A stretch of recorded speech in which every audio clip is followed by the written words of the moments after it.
Hi, I'm Ala Idrisova and I'm hosting this Inspiration Through Inclusivity podcast. It's Friday and I'm glad to see you with us.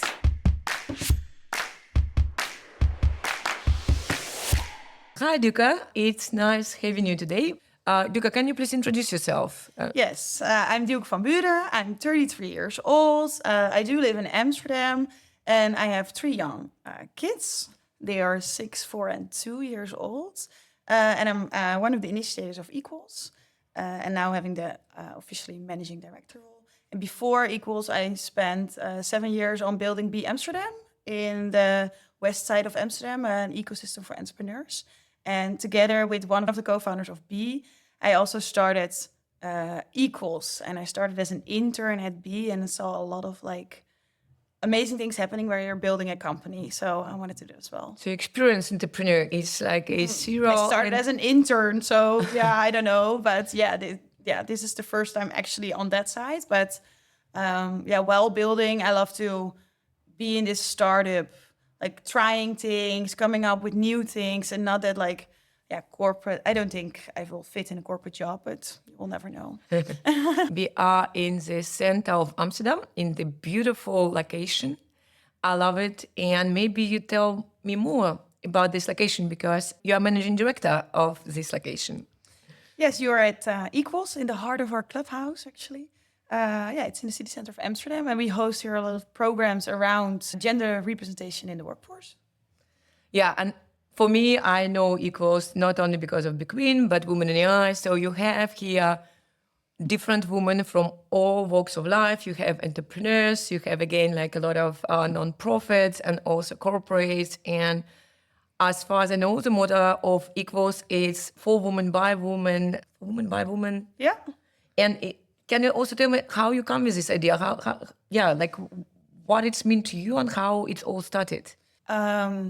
I realized that women still don't have the same chances as men. So there it started with. I grew up in a really represented family. I didn't see any difference between men and women in there. And then I started in the workforce, and then I realized, we're not equal yet.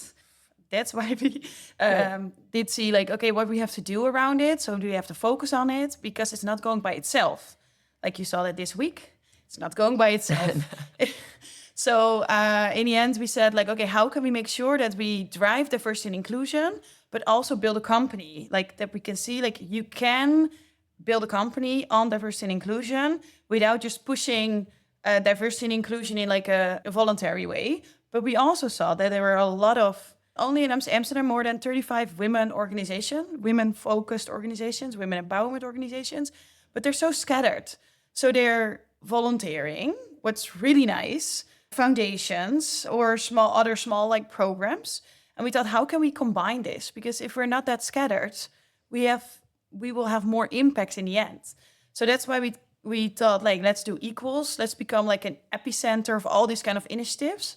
And also, grew together and make sure that we are making more impact than alone. And the first year, we didn't have any location, and we tried to get everyone in the same seat, but it didn't work out that well. So in 2022, we decided, we need to have a location where everyone can come easily. And that's why we also chose city center, because if you're from Amsterdam, Southeast is not coming to New West and the other way around. So the city center is really neutral. And there, everyone is coming now. And we see that we can give a place to foundation as Women in AI, but also female ventures and all these kind of organizations who work on this, so that they don't have to, every month they have to look into or search for a location, partnering, but bring them all together in one epicenter of diversity and inclusion. Yes, and I think that you achieve your mission. I think indeed that a lot of communities found here home. And also for me, I know that you are running various initiatives, right? As you mentioned, you have diversity groups, it can be solo entrepreneurs, it could be communities, it could be also corporate. But what programs are you offering? Yeah, we actually say we're not a working place. That's on the site. So we do actually have 3, I would say, overall programs where we work in, and that's the member club, where we have a program around professional development, personal development, network, because it's also really important to keep working on your network. Then we have more around exposure and visibility, because there are a lot of amazing women already working in this workforce, but you don't see them that often. You just don't see them that often compared to men. So that's why we have our International Women's Day role model campaign. Maybe you have seen it in the past years. We started in Amsterdam, and now last year we did 5 cities. And there we make the women visible who are already there, and also inspire and aspiration to other women and girls. And within this campaign, we're also having a lot of running events for the corporates, make sure that it's a little bit more accessible. Those women do have other role models and being a role model at the same time. And we have our biggest program actually is the Equals in Tech program, where we do a free reschooling program, including job guarantee in the most classical way, and also some side programs already. So we also see that the language Dutch is really important. So now we have a Dutch IT track where we reschool to Dutch for women who already have an IT background. That's actually how we work on that, in the 3 pillar actually on our mission. Yeah. Fantastic. Yes, indeed. I remember maybe one of your first role model campaigns. When it was? Do you remember the year? It was 2022. Yes. Yeah. And it's actually, as you mentioned, that it's a big billboard. And for me, I cannot lie about that. It's maybe a little bit of DI washing, because if the company put the big billboard, but is it a snapshot, right? But what actually they do through the year, but how you approach it. I mean, I understand it's role modeling, but what your thought about this? Yeah, I can relate. We also get more these questions, but for us, it's more a starting point. So it's starting thinking about D&I. It's even that the marketing, of course, it's a marketing thing, but also within the organization, human resources is going hey, how many IT women do we have actually? And they're going to look for them, and they're we quite have maybe 4 or 5 women only. That's weird. So it's really a starting point for us. On the other hand, when they join, they also see their women grow. They really want to join. They didn't know it was an issue before they joined the role model campaign, and then they saw that it's alive in their organization and they want to grow. There was one company said oh yeah, I don't think our women want to join. And then they did a survey within their company, okay, maybe we can find 3 women to join, and then 50 women signed up. Wow. So it's the visibility of men who are putting their faces and their achievements everywhere. Women are less likely to do that, and we should encourage that more. So it's more also awakening calls or awareness, awareness, that the company is more aware about the female representation. Either, as you mentioned, they thought it will be 3, but they sign up 50, so they actually can see that women would like to be visible. Yeah, and attract also more new talent. Yeah. So people think hey, oh yeah, you can actually work there. We work with big brands, and I can actually work there. Oh, and there's a woman working there, so who looks like me. Oh, I can work there as well. So it's a bit of retention for your internal talent. We also see that they grow faster after joining the role model campaign within the company. They're more seen, they're more happy. And on the other hand, people apply because I saw that paper bus, the pillar around the canals.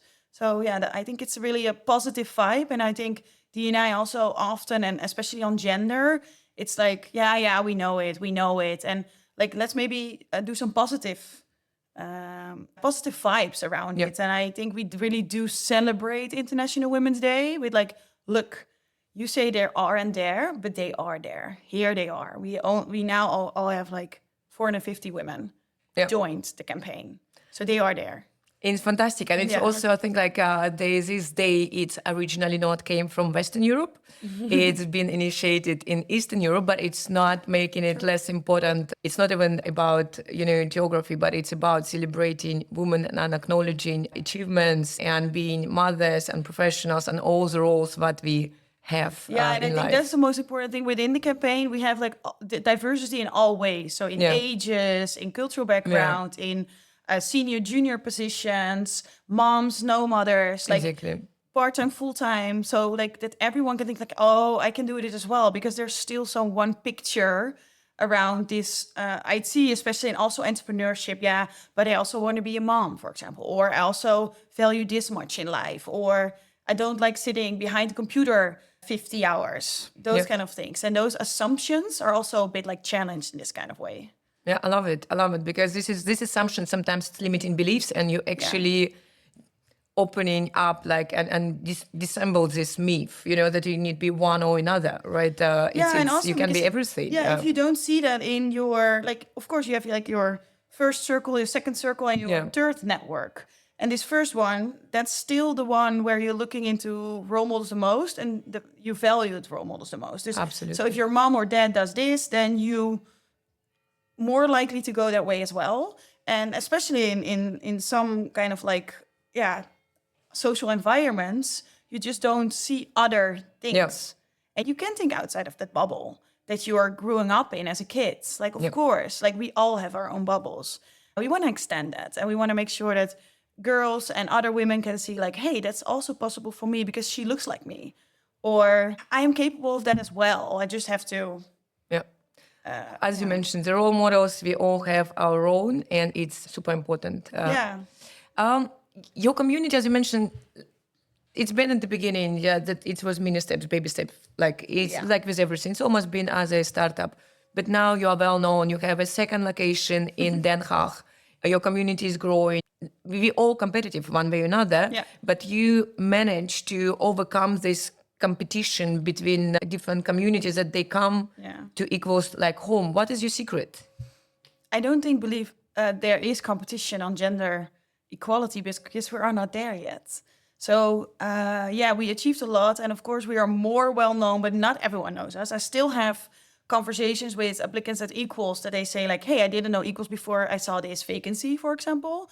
So it's always a wake-up call for me, like, okay, not everyone knows us. And of course in maybe the Amsterdam scene, yes, we're well known and people know what we're doing, but outside of that, not. And I think as long as we can't grow those numbers in the workforce and in the entrepreneurial sector and everything, we're not there yet. So we didn't achieve something at all, even with this past weeks and government organizations and elections. I think we have a long way to go. Yes, I see that. Okay, we need also celebrate, I think, sometimes our wins. I see that you have a lot of steps still in front of you on vision. So what next? What's next? What's next? That's a good thing. Like in the end, I would be happy if in 5 years, women look back at Equals like, okay, when the moment when I got involved in Equals, in which kind of way, it was like a pivotal moment in my life, like, or I learned a lot, or I met someone, or I decided to reskill, or something would happen.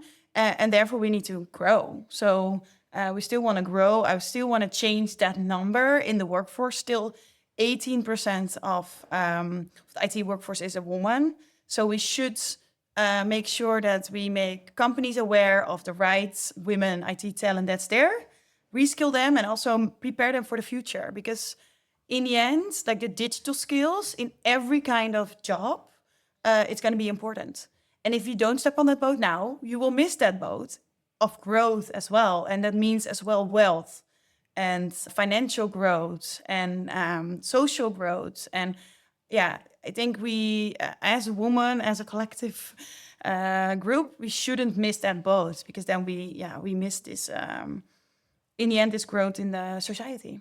Yeah. And as you mentioned, we're not in competition, right? Like, and I agree, we're not there yet. How are you measuring your success? What is your KPIs? I know how you know that you're on the right track. Yeah, that's, for example, with our Equals and Tech programs, for us, it's most important that they are reskilled, working at the companies. We're still guiding them for 2 years after, so they will stay there and grow in their jobs. And they will, in 2 years, they are still there. So that's really a big measuring point. We have women, over almost 80 women who are already now almost 2 years in the workforce. So that's really nice. And for us, that's a measuring point. Of course, in the member club, it's more like the growing the members. Like in the end, we're a company. So we need to grow in the members, make sure that there's still stories also every time when I speak to members, like they have a story of a connection or something, what happened to them because they're involved with Equals.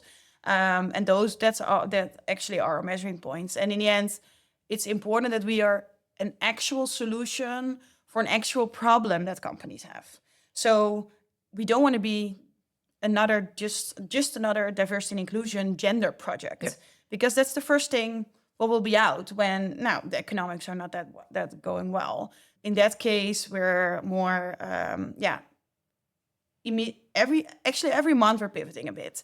So we'll see, like, iterate, like, does it work? Does the company need this? And also with our IT tracks, like, if you see that there are no front-end developers needed anymore, or there are no vacancies, or the companies are not hiring them, we're also not doing front-end development reskilling.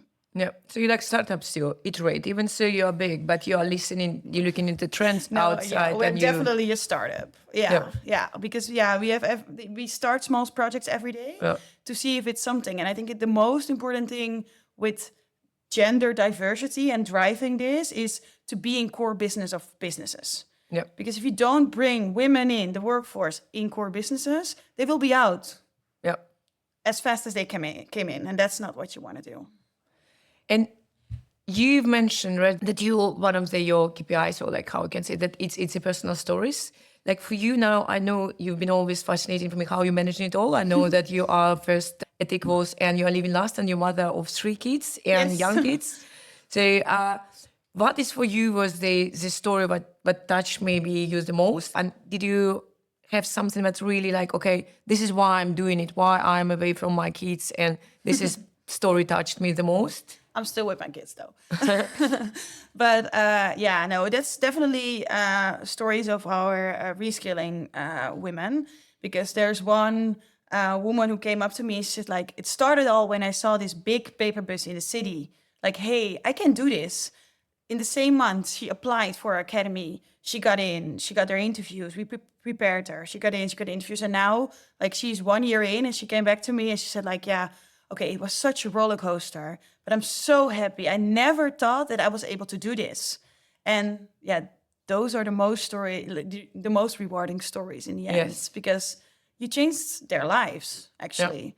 And I think that's important. And we had last year as well in the member club a really great story of a woman who did follow our LinkedIn presence workshop with Lisa.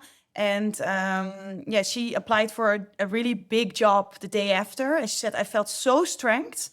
I was like really that power woman that I wanted to be in that interview. And because of this workshop, I was so like secure of myself. And she got a job, and it was a big job. And it came all together. Like, it was our members together with the Female Ventures group, with our community team. And it was all because we are, gunnen. You wanna, how do you say that in English?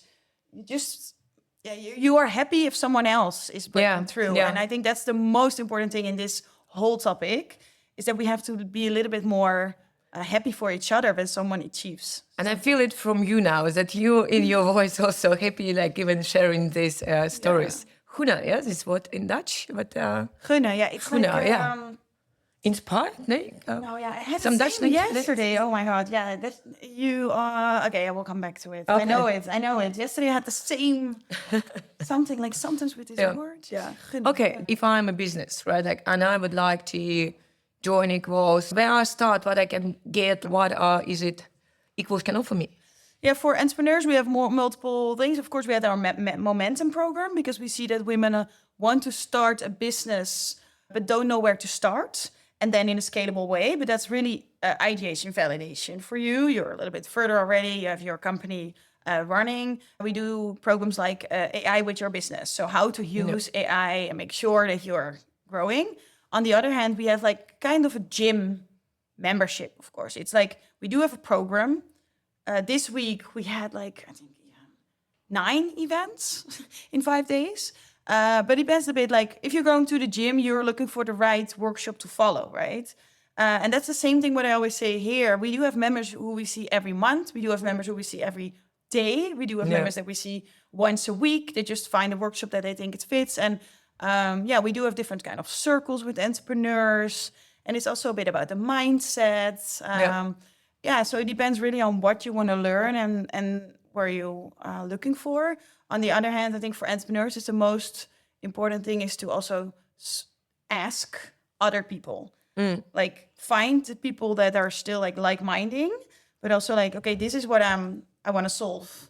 What do you think of it? Or I need this kind of investment, for example. Like women don't want to talk about that. Yeah, this is indeed also a big topic. But is it corporates welcome? I mean, we now speak what you're offering for corporates. So. Yeah, with corporates we work a lot with like the corporate companies work a lot in our programs. They hire women talent.